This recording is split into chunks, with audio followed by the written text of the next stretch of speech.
Hello, this is Julius from Basic Financials. I'm going to show you today how to create a simple cash book. So if you've got a business of any sort, it could be something that's fairly complicated to sound to something simple like just renting out some properties that you want to keep separate records for. You can use this Excel in this case, but it works equally well with any other spreadsheet. But so this is an Excel spreadsheet cash book, just a simple thing. It's not going to use loads of complicated formulas. There'll be some formulas, but nothing really complicated. I use a high contrast black on white on black theme because I don't see very well. This helps me to see, so bear with me. I think you'll probably find it all right, but it is a bit different from what you might be used to. Right, okay, so I've opened up an Excel spreadsheet, and there's one sheet in here at the moment. Now, let's just give it a little bit of structure. So we're going to create this all from scratch, so bear with me. I did actually tried this video a little bit earlier on, and it took about 45 minutes, and I was getting too much into it, and we thought, oh, that's a bit too long, so split it into three, I think.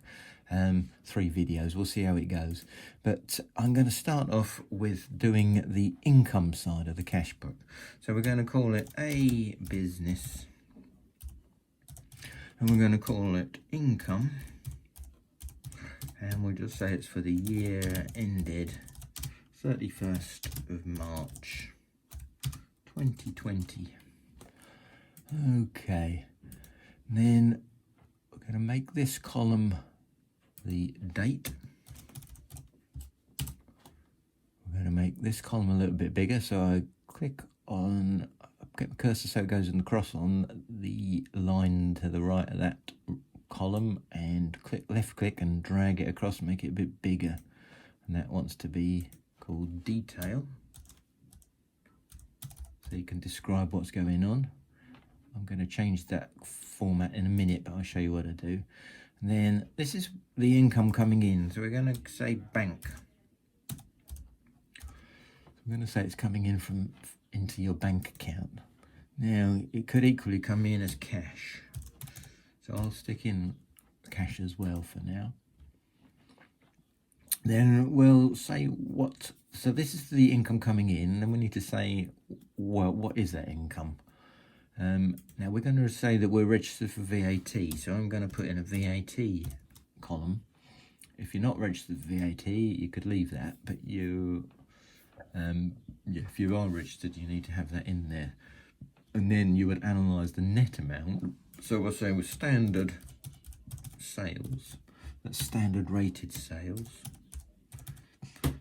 You might do some 0 rated sales, so 0 sales.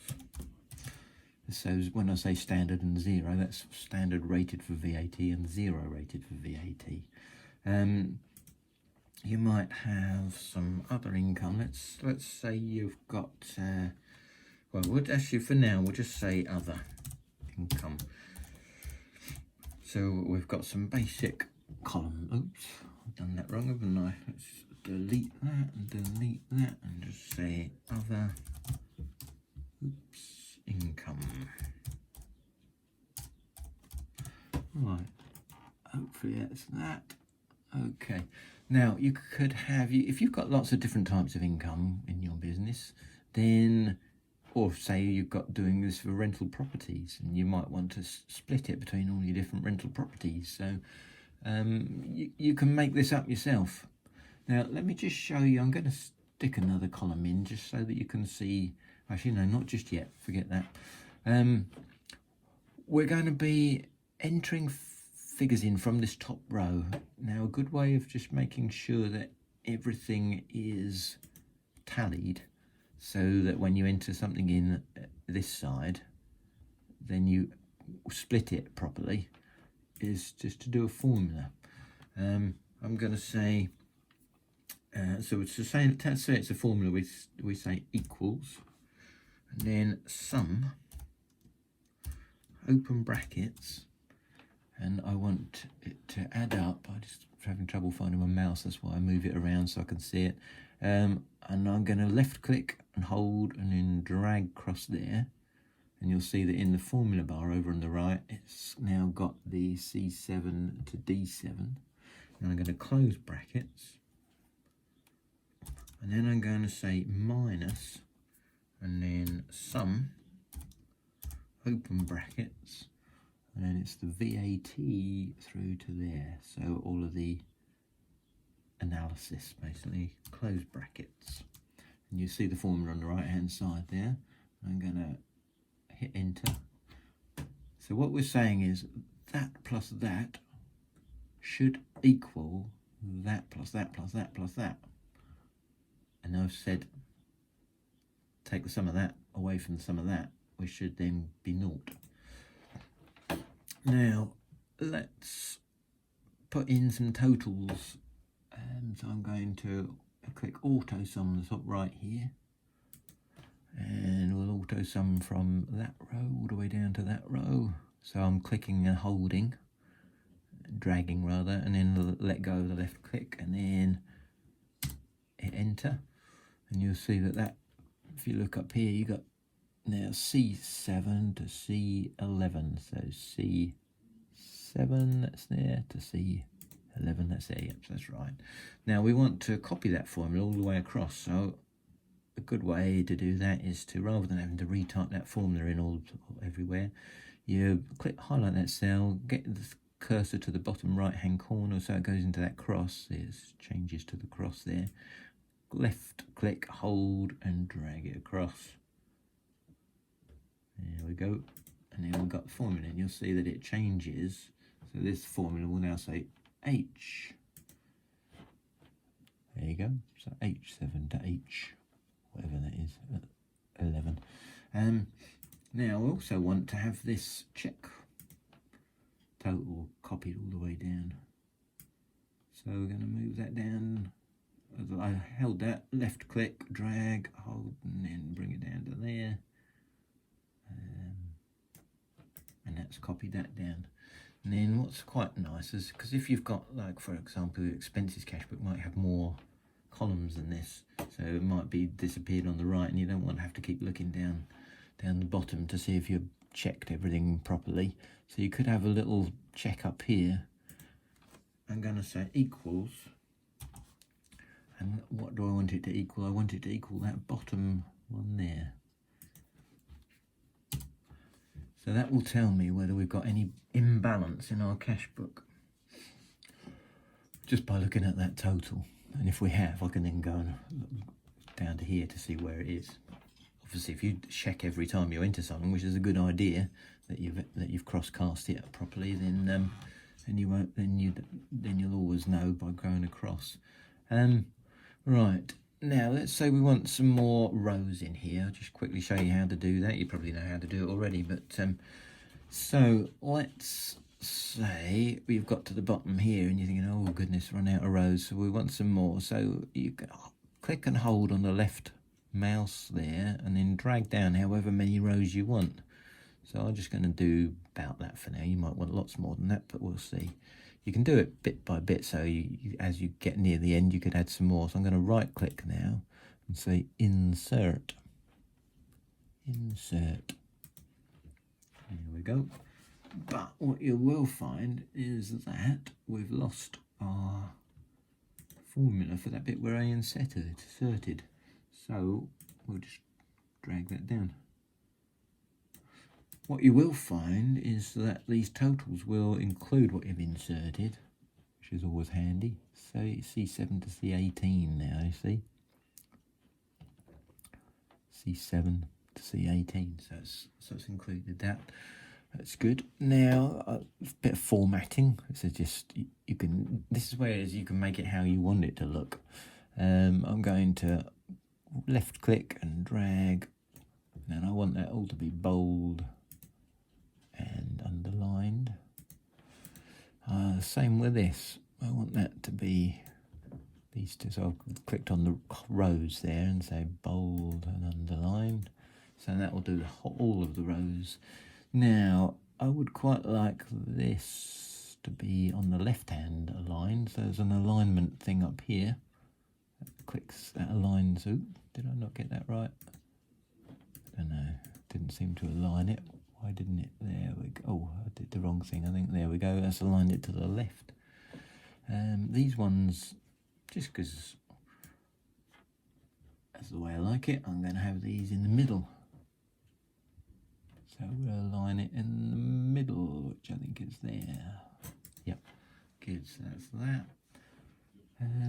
Now, let's say we wanted another column. Let's say we get some interest on our bank.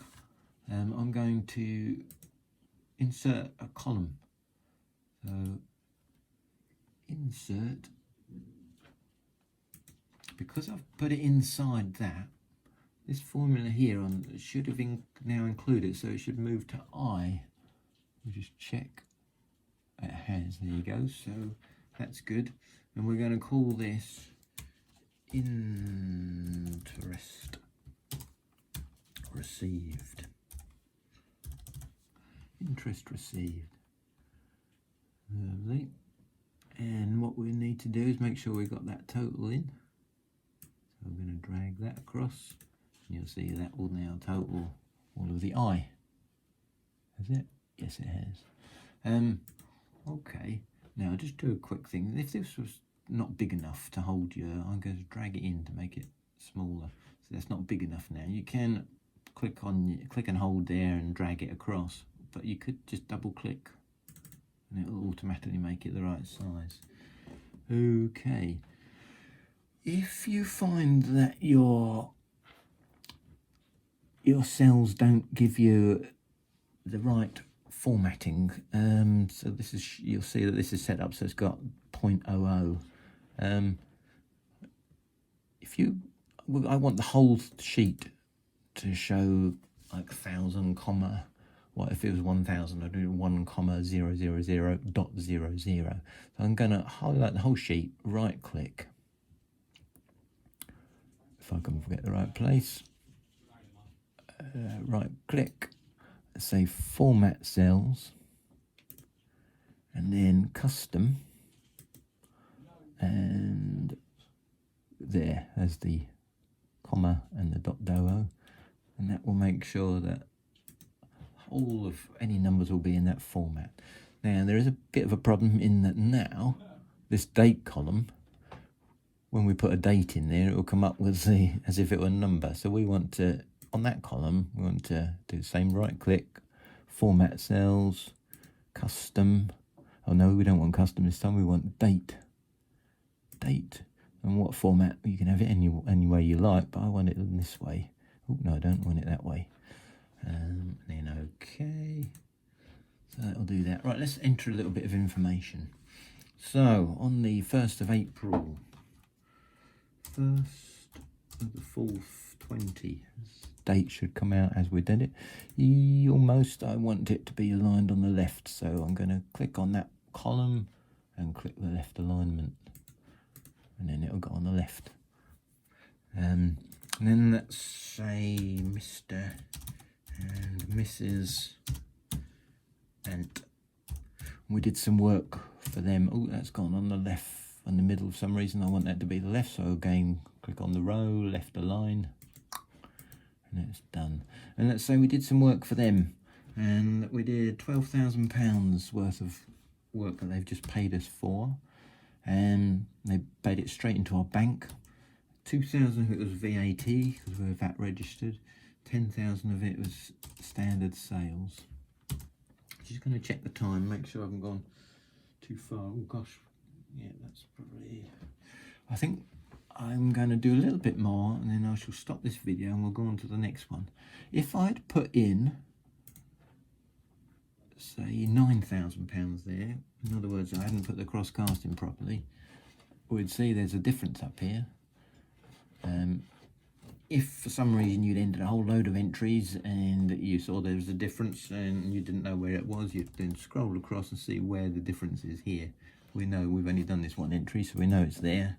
So we need to correct that to 10,000. And then, yep, all clear down on the right hand side and all clear up the left. So all the time you can check that you're putting your entries in right. Actually, one more thing here. You might be making payments by credit card. So let's say we we're going to put in another row here, a column, sorry. So I want it to go in the middle. So I'm going to right click and say, this time I'm going to say copy, and then right click and insert copied cells. It's just another way of doing it. The reason I did that is because the format's already set up, the total's already come down the bottom. I'm going to say credit card. Okay, and what we should also find is that this, see, we now want these three to add up to all of these. So that's columns C, D and E. And because I stuck it in the middle, we should find that, oops, yeah, I missed a row up there, didn't I? It should be, there you go, it's got all three of them in, C, D, E. So I would quite like to have had, I'm going to start right from the top here, so I'm going to also say on the 1st of April 20, say Mrs. Cat. We did some work for her, that was actually £1,200. And it was £200 VAT, and standard sales 1,000. So there's 1,000 difference at the moment at the top. Now we've got no difference. Okay, I think I'm going to stop it there, and then in the next video I'm going to add a little bit more to this Cashbook, create a payments side, and then we'll also do some we've got to create a summary, but I'll explain that a bit more later. So yeah, carry on, please watch the next bit, because it's all building up this Cashbook now. So I'll see you again soon.